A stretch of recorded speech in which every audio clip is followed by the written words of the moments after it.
Greetings, everyone, and welcome to the P303 Music Blog. I'm your host, Mr. Clean, and this week's guest is Reset Robot from the UK. How are you? Hello, I'm very well. I understand 2012 is pretty busy for you? Yeah, this year's looking pretty good. Project-wise, what have I got coming up? I've just had a release on Truesoul, which is Adam Bayer's record label, sort of sister label, Drumcode. And that was received really well. And I've just signed an EP to Intacto, which is Shindo and 2001's label. So I'm pretty excited about that. That's coming out in June. And a few remix projects. I'm doing a remix for Get Physical and a remix of a Weber track on Mihalis Safas's Material label. So yeah, I've got quite a bit of studio work to be getting on with, and gig-wise things are looking pretty busy. I've got quite a few gigs this summer. I'm playing over in Las Vegas and playing in Mexico again, and Sweden, Spain, and a few gigs in the UK as well. So pretty busy. I'm pretty strict with my studio work. I try and get up and get in a normal day's work, do sort of 9 or 10 till 5 or 6 and then have just a normal lifestyle. I'm not really into sort of spending all night in the studio.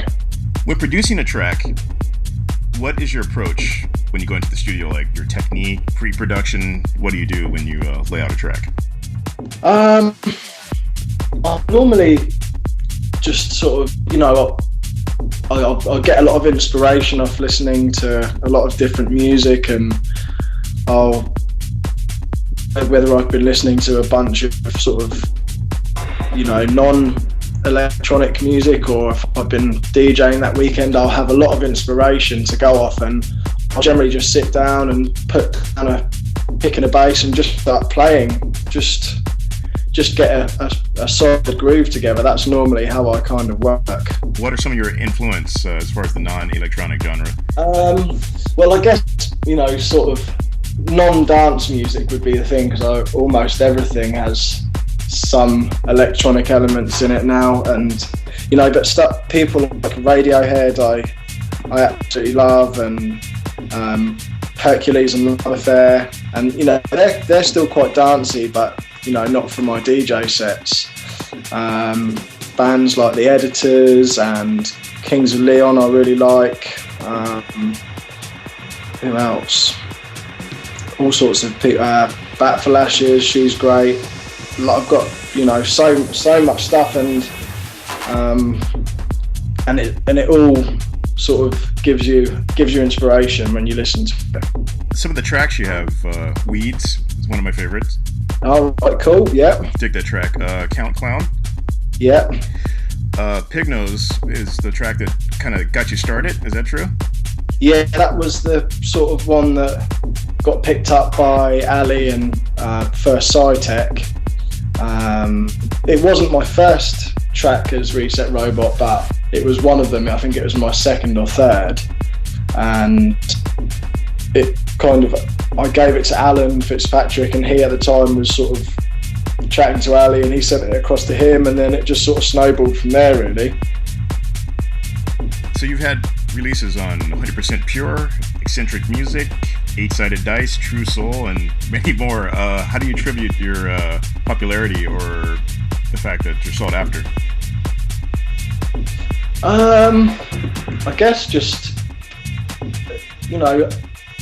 8-Sided Dice and Excentric Muzik, they're two of my, those labels are run by two of my best friends. Alan runs 8-Sided and Fergie runs Excentric, so it just seemed natural to sort of give those guys some stuff, and then the tracks did well, and then I did the remix for 100% Pure and stuff like that. I guess, when you're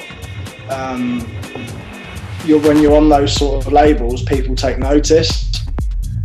And if the music's good enough, then there'll always be people wanting more of it, I suppose.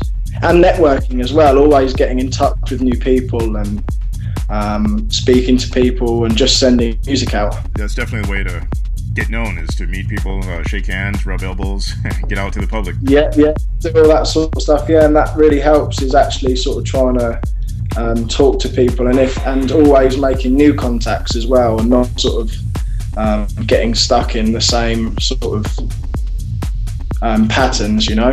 Absolutely. One track that was unreleased, I stumbled on it. I went to your SoundCloud page, Shoop. Yeah. Brilliant track. Thank you. How is it that something like that no one picks up on it? It's a great track.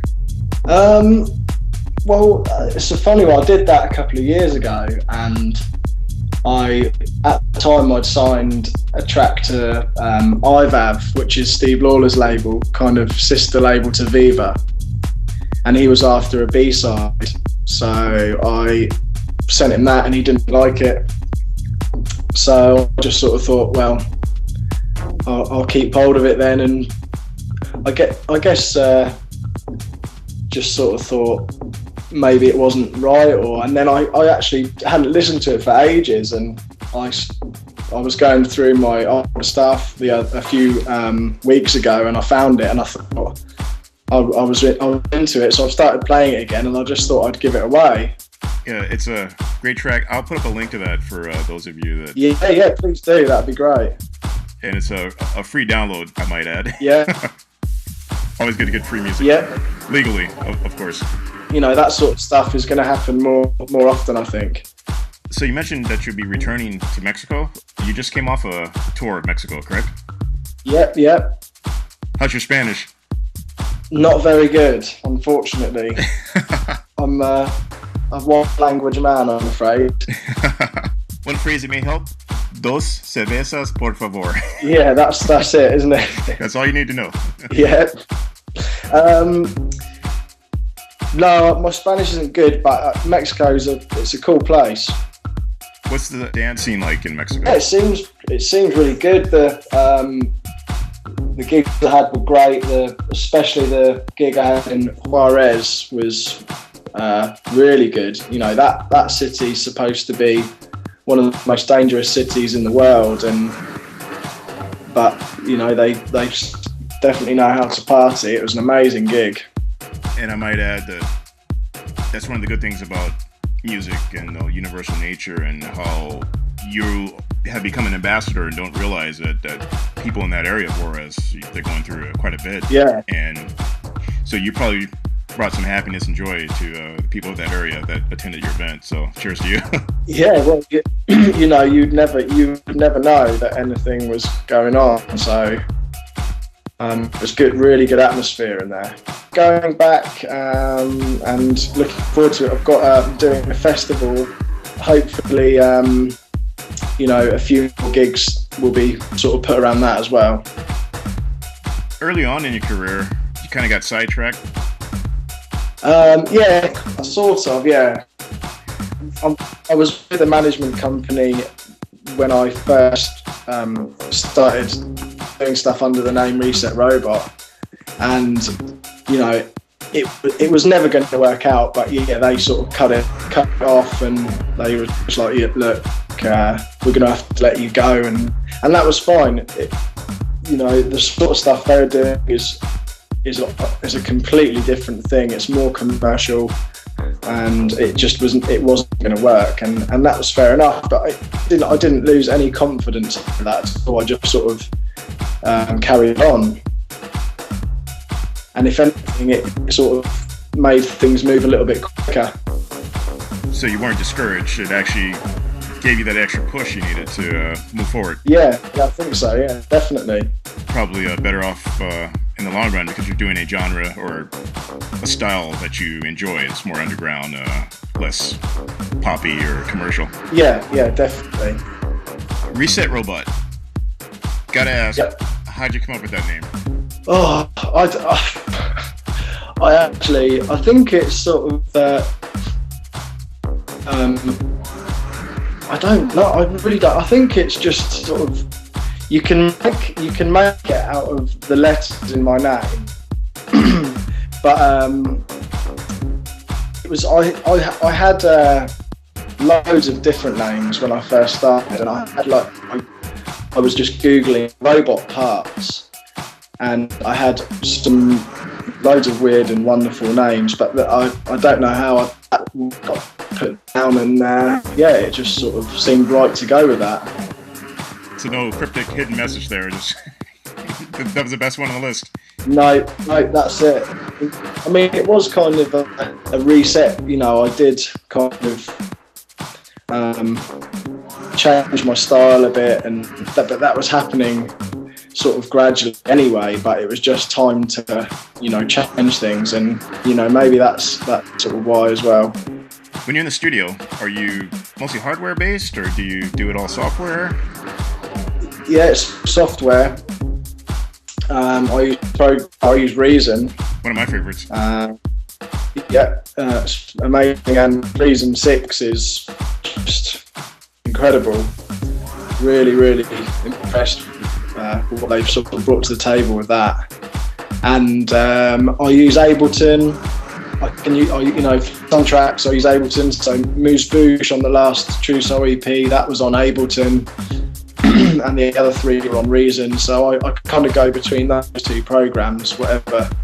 It really depends on the sort of workflow, and if there's set, you know, sometimes Ableton is just easier, and if you want to get, you know, if you've got a lot of parts to work with, it's good for getting ideas down quickly and you know, putting down sequences really fast, and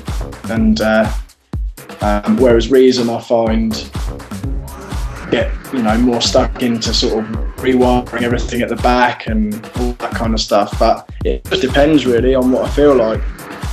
So with Ableton Live, you kind of lay a bed track, and then if you want to really dig more into the core, you'll mess with Reason.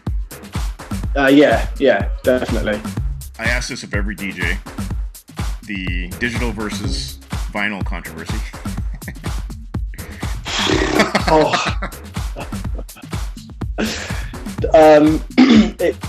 I'm not. I don't know. Yeah, I'm definitely not a vinyl junkie. I used to have turntables, and I used to play vinyl and buy vinyl, but I kind of I don't sort of I didn't lose anything when I stopped playing it. You know, some people really, really love it, and that's absolutely fine. Continue playing it, but for me, I'm happy to move on. But, you know, I still enjoy it. You know, a couple of my friends have got turntables, and occasionally we'll have a mix with vinyl, and I really enjoy it. But I'm happy to DJ digitally.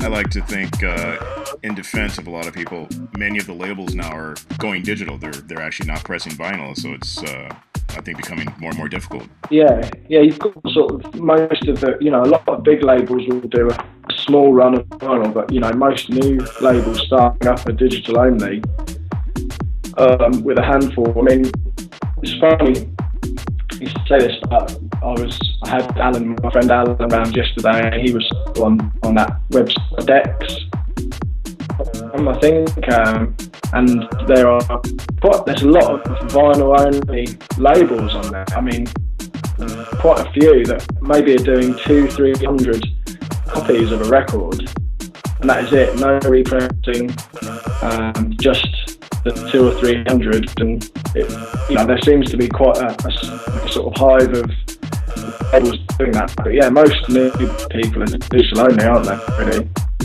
All right. Well, I think we'll wrap it up here. Okay. Thanks for joining me. Thank you. Cheers.